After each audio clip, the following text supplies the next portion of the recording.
और हम और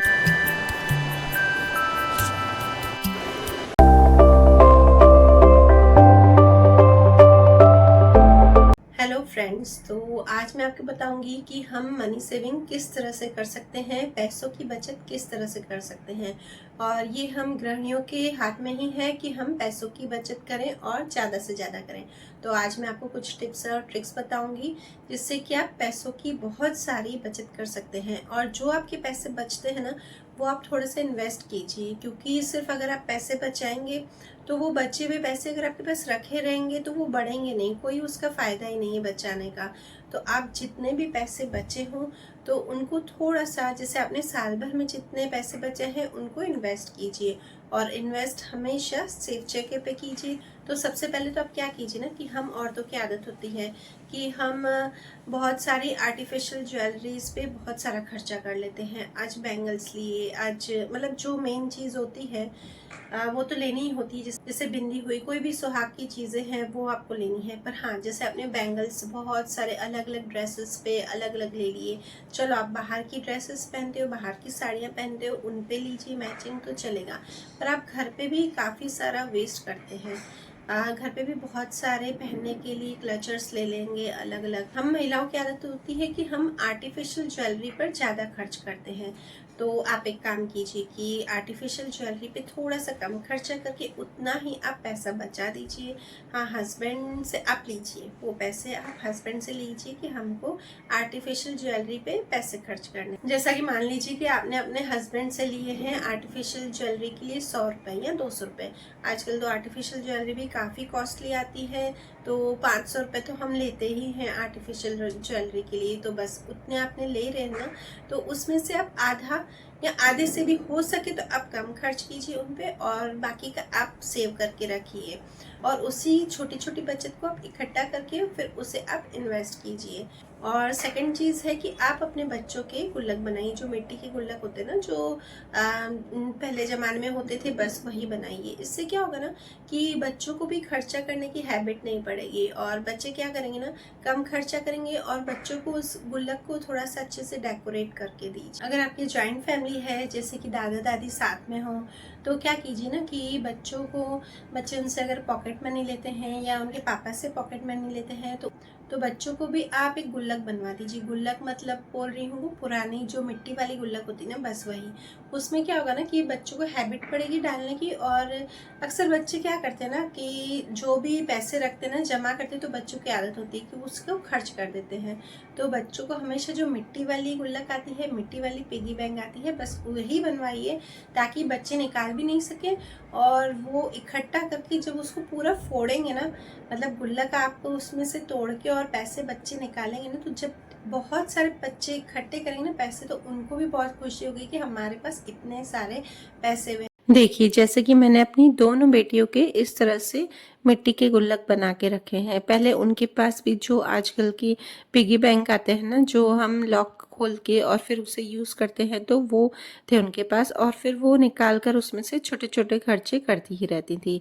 तो फिर मैंने बोला नहीं, आपको ये वाले मैंने उनके गुल्लक बना दिए मिट्टी के, और उसको अच्छे से मैंने कलर करके और डेकोरेट करके दिया है, ताकि उनको देखने में भी अच्छे लगे। आजकल बच्चों को क्या है ना, जो दिखने में अच्छा लगता है वही बस वो चीज़ लेते हैं। तो और इसमें आप उनके, मैं इस तरह से पैसे डालती रहती हूँ। और हम जॉइंट फैमिली में हैं, तो उनके दादा दादी भी साथ में हैं, तो उनसे भी वो इस तरह से पॉकेट मनी लेती हैं मंथली, और वो भी इसमें डालती हूँ। उसके पापा से भी लेते हैं, तो वो भी इसमें डाल देती हूँ, और वो फिर इसमें से निकाल नहीं पाते हैं।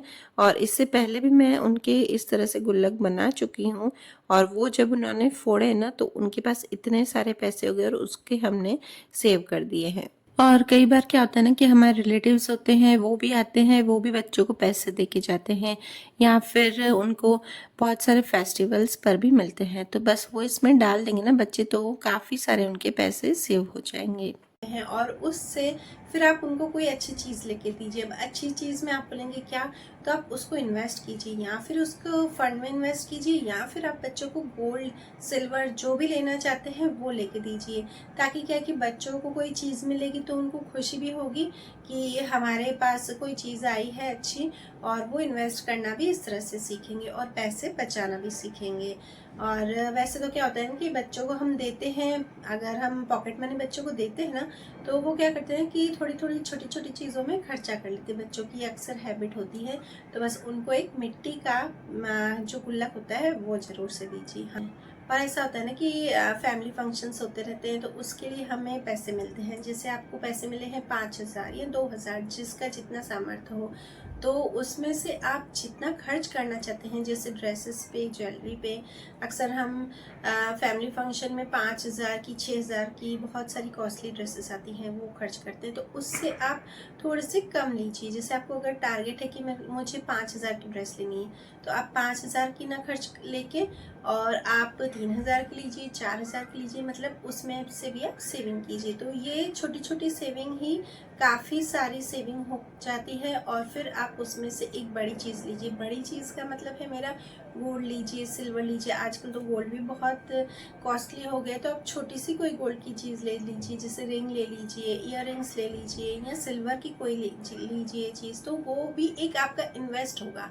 अगर आप वो पहनना चाहें तो पहन भी सकते हैं, और इन्वेस्ट का इन्वेस्ट हो जाएगा। या फिर आप चाहें तो उसको बैंक में, पोस्ट ऑफिस में, जहाँ भी सेव करना चाहें वहाँ पे भी आप उसे जमा करवा सकते हैं, ताकि वो पैसे आपके दिन बर दिन बढ़ते जाएंगे। और हम महिलाओं की अक्सर आदत ये भी होती है कि अगर हम शॉपिंग पे जाते हैं तो बाहर से कुछ ना कुछ खा के ही आते हैं। और आजकल तो बहुत सारे स्ट्रीट फूड मिल रहे हैं। जैसे अगर आप स्ट्रीट फूड के लिए 100 रुपये ले गए हैं, तो उसमें से 50 खर्च कीजिए, और कोशिश करिए कि खर्च मत कीजिए।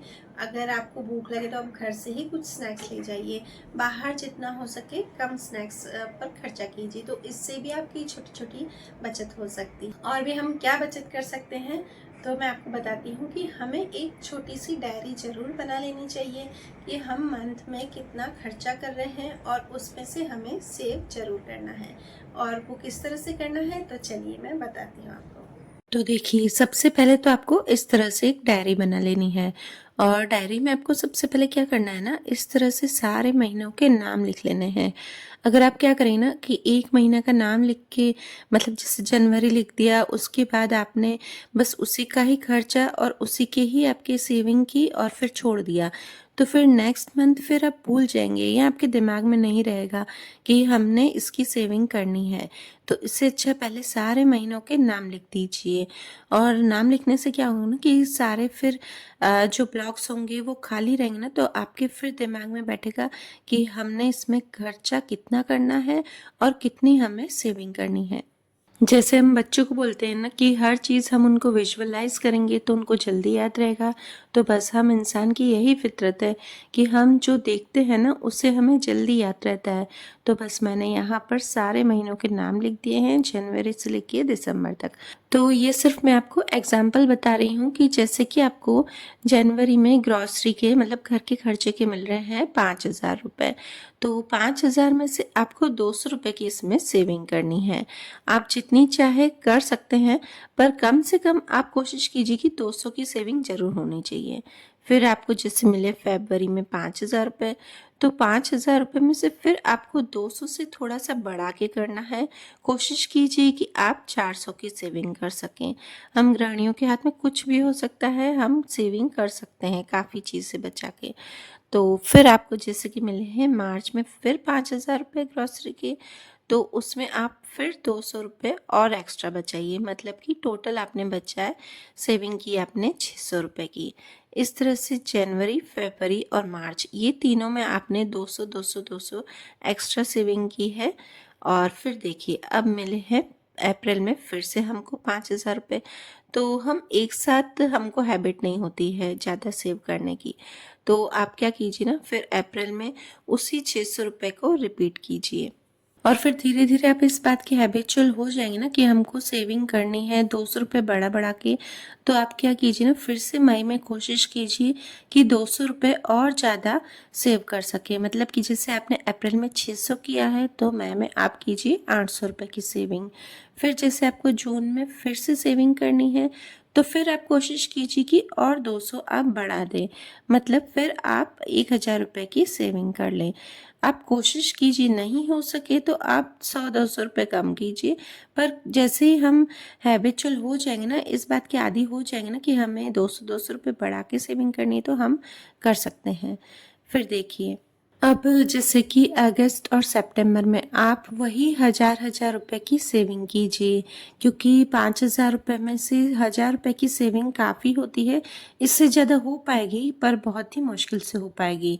तो बस आप क्या कीजिए ना, फिर से अगस्त और सितंबर दोनों में 1000 की ही सेविंग कीजिए, उससे ज़्यादा नहीं कीजिए। क्योंकि क्या है ना कि इतनी सारी सेविंग एक साथ नहीं हो पाएगी। तो बस आप सितंबर में भी इस तरह से ही 1000 रुपये की ही सेविंग कीजिए, उससे ज़्यादा नहीं कीजिए। और फिर अक्टूबर, नवंबर और दिसंबर, फिर बाकी के लास्ट के 3 महीने आप कोशिश कीजिए कि 200 रुपये आप और बढ़ा सकें। अगर नहीं बढ़ा सकें तो कोई बात नहीं। अगर आपने साल में इतनी भी सेविंग कर दी ना कि सबने लास्ट में भी अगर आपने 1000 रुपये कर ली तो भी आपके लिए बहुत ही है सेविंग। पर अगर हो सके तो आप फिर से कोशिश कीजिए कि आप 200 रुपये और बढ़ा दिए। जैसे कि आपने अक्टूबर, नवंबर और दिसंबर तीनों में आपने की है 1200 रुपये की सेविंग, तो ये भी काफ़ी सारी सेविंग हो जाती है। और फिर उसका अब हम टोटल लगा के देखते हैं कि पूरे साल हमने कितनी सेविंग की है। और ये तो सिर्फ मैं आपको ग्रॉसरी की बता रही हूँ, और बाकी सेविंग किस तरह से करनी है वो आपको मैं पहले ही बता चुकी हूँ। और आप अगर चाहते हैं कि ग्रॉसरी की जो पैसे मिले उसकी सेविंग आप किस तरह से करें, तो उसका भी मैं एक अलग से वीडियो आपसे शेयर करूंगी, आप कमेंट बॉक्स में ज़रूर बताना। तो चलिए अब हम इसका टोटल करते हैं कि हमने पूरे साल में कितनी सेविंग की है। चलिए तो पूरा टोटल लगाते हैं। जैसे कि जनवरी में हमने की है 200 रुपये की सेविंग, फिर फरवरी में की है हमने 400 रुपये की सेविंग, फिर मार्च में हमने 200 रुपये और बढ़ा दिए थे तो उसमें हमने की है 600 रुपये की सेविंग। फिर अप्रैल में ही हमने उसको रिपीट किया था, मतलब फिर से हमने 600 रुपये की सेविंग की है। फिर मई में की है हमने 800 रुपये की सेविंग, और जून में की है हमने 1000 रुपये की सेविंग। फिर हमने जुलाई, अगस्त और सितंबर में 1000 तीनों को रिपीट किया है। ठीक है। फिर अक्टूबर, नवंबर और दिसंबर में हमने फिर से बढ़ा के 200 रुपये एक बार, और 1200, 1200 और 1200 तीनों के हमने सेविंग कीजिए। तो चलिए इसका टोटल हुआ, तो बस इन सब का हमने टोटल किया ना, तो देखिए 10,200 रुपये हुए टोटल सेविंग। हमने पूरे साल में 5,000 रुपये हर महीने मिले, उसमें से हमने की है 10,200 रुपये सेविंग सिर्फ ग्रॉसरी के सामान से। और बाकी तो मैंने आपको बताई है कि हम किस किस तरह से सेविंग कर सकते हैं। तो ये छोटी छोटी बचत होके हम बहुत सारी सेविंग कर सकते हैं। तो चलिए गाइस, अगर आपको मेरा ये वीडियो अच्छा लगा तो लाइक ज़रूर कीजिएगा, और अगर आप मेरे चैनल पर नए हो तो सब्सक्राइब करके बेल आइकन ज़रूर प्रेस कीजिएगा, जिससे कि आपको और भी मेरे इस तरह के इन्फॉर्मेटिव वीडियोस मिलते रहेंगे।